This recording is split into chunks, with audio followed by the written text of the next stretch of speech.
नमस्कार मैत्रिणींनो, मी निशा घोचरे खूप खूप स्वागत करते तुमचं आपल्या यूट्यूब चॅनलमध्ये। आपल्या यूट्यूब चॅनलचं नाव आहे मी अन्नपूर्णा निशा आणि आपल्या यूट्यूब चॅनलवर श्री स्वामी समर्थांचा फोटो ठेवलेला आहे। त्याच्यावर जाऊन क्लिक करा, तुम्हाला माझ्या छान छान रेसिपीज बघायला भेटतील।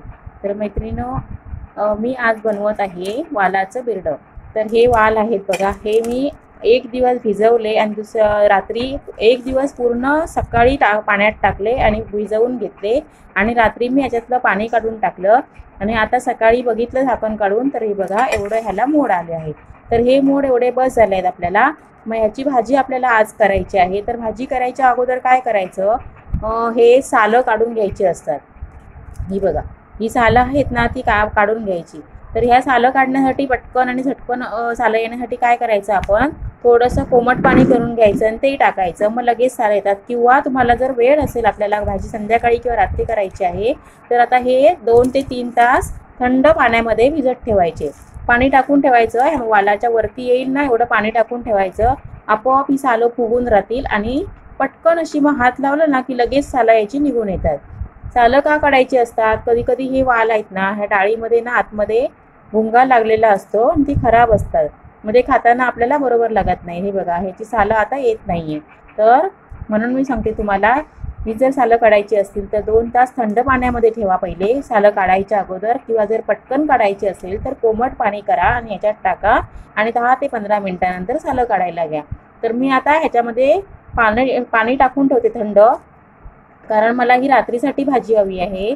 तर मी आता पाणी टाकून ठेवते आणि 2 तासानंतर सालं काढायला घेते। हे बघा, 2 तासानंतर मी तुम्हाला बोलली ना 2 तास पाण्यात ठेवायचं। हे 2 तासानंतर हे बघा चांगले असे फुलून आले आहेत। आता याला ना जास्त वेळ लागणार नाही। हे बघा, कधी कधी आपल्याला असं असतंय बघा, वाल हे ना असे असतात, म्हणून काय करायचं, सोलून घ्यायचं, सालं काढून घ्यायची असते। बघा आतमध्ये हा असा आहे, हा घ्यायचा नाही दाणा। आता ह्याला जास्त वेळ लागणार नाही, पटपट आहे बघा। आपणच असे सालं त्यांची निघाली आहेत म्हणून सांगते। 2 तास ना गरम पाण्यामधून काढण्यापेक्षा ना 2-2.5 तास, चांगले 3 तास तरी चालेल, असं पाण्यात भिजत ठेवा, चांगले फुगून येतात अगदी। तर मी आता यांची पटपट अशी सालं काढून घेते आणि भाजी करायला घेते, तेव्हा मी तुम्हाला भेटते।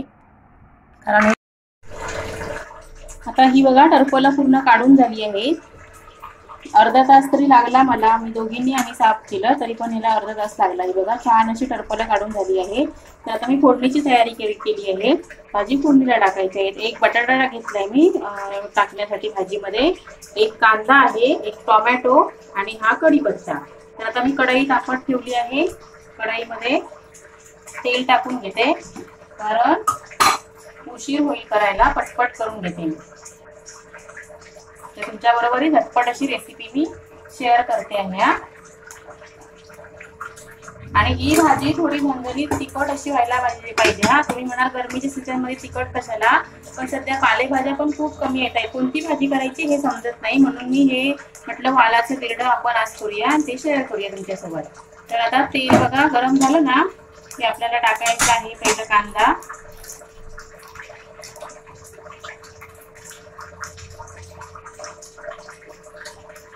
हे थोडंसं गरम झालं की कांदा टाकून घ्यायचा। बाकी या भाजीमध्ये मी तर राई जिरं वगैरे काही टाकत नाही, कांदा टाकते डायरेक्ट।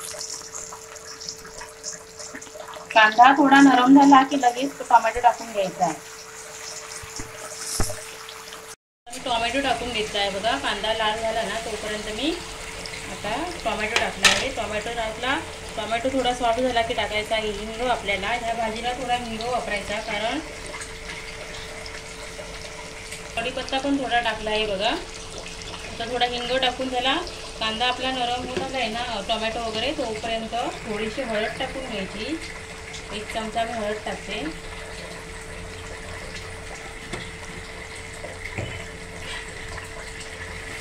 हे सगळे मसाले आपला हा मालवणी मसाला टाकलाय मी 3 चमचे, कारण भाजी जास्त असली ना की थोडा जास्त लागतो मसाला। मसाला चांगला तेलात परतून घेतला की भाजी टाकून घ्यायची। पहिला बटाटा टाकूया,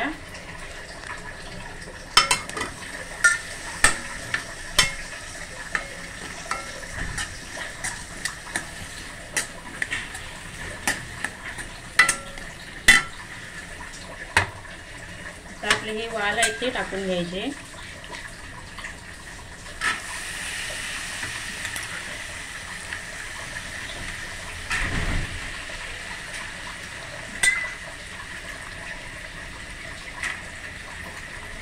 सगळी भाजी परतून घ्यायची तेलामध्ये, मसाल्यामध्ये व्यवस्थित असं परतून घेतलं ना की भाजी चांगली लागते, टेस्टी, म्हणून परतून घ्यायची व्यवस्थित.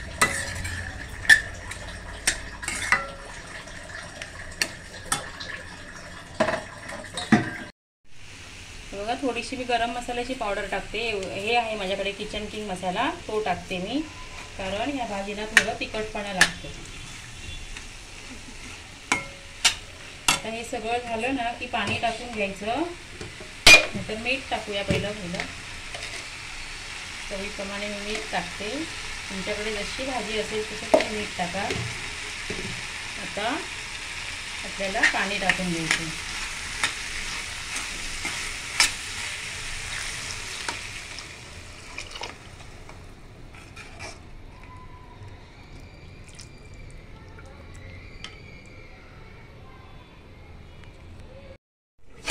फोडणीला टाकल्यानंतर 8 ते 10 मिनिटानंतर आपण भाजी चेक करूया. थोड्या वेळापूर्वी बघितलेली पण शिजली नव्हती, पण आता आपण बघू शकतो बटाटा शिजला आहे का.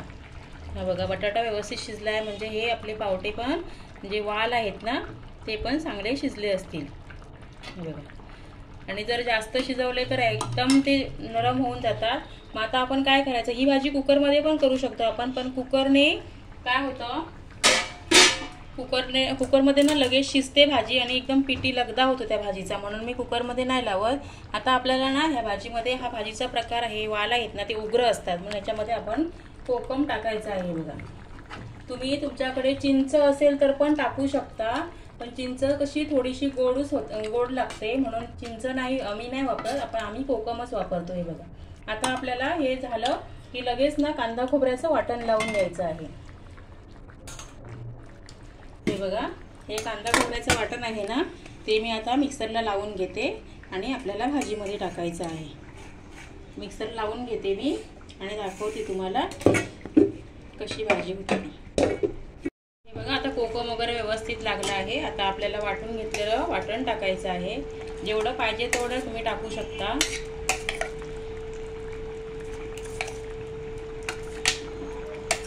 थोडं मी बघते किती होतं ते.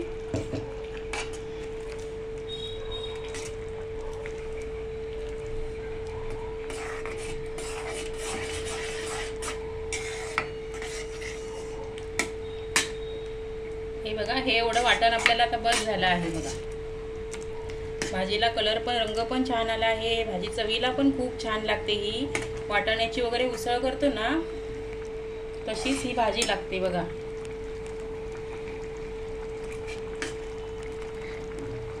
एक 2 मिनिटं मी भाजीला उकळून घेते, खोबरं टाकलं आहे म्हणून, आणि नंतर गॅस बंद करते आणि सर्व करताना तुम्हाला दाखवते. तर तुम्हाला हा व्हिडिओ कसा वाटला मैत्रिणींनो, तो नक्की तुम्ही कमेंटद्वारे सांगा. तुम्हीही अशाच प्रकारे भाजी तुमच्या घरी बनवा. आणि जर तुम्हाला माझी रेसिपी आवडली असेल तर तुमच्या मित्रमैत्रिणींसोबत शेअर करा. आणि कोण नवीन असाल तर प्लीज सबस्क्राईब करा आणि बाजूला बेल आयकॉन आहे त्याला क्लिक करा, जेणेकरून माझे व्हिडिओ तुम्हाला पटकन येतील. आणि चला तर मग भेटूया आपण अशाच एका नवीन व्हिडिओमध्ये. तोपर्यंत सर्वांना नमस्कार, बाय.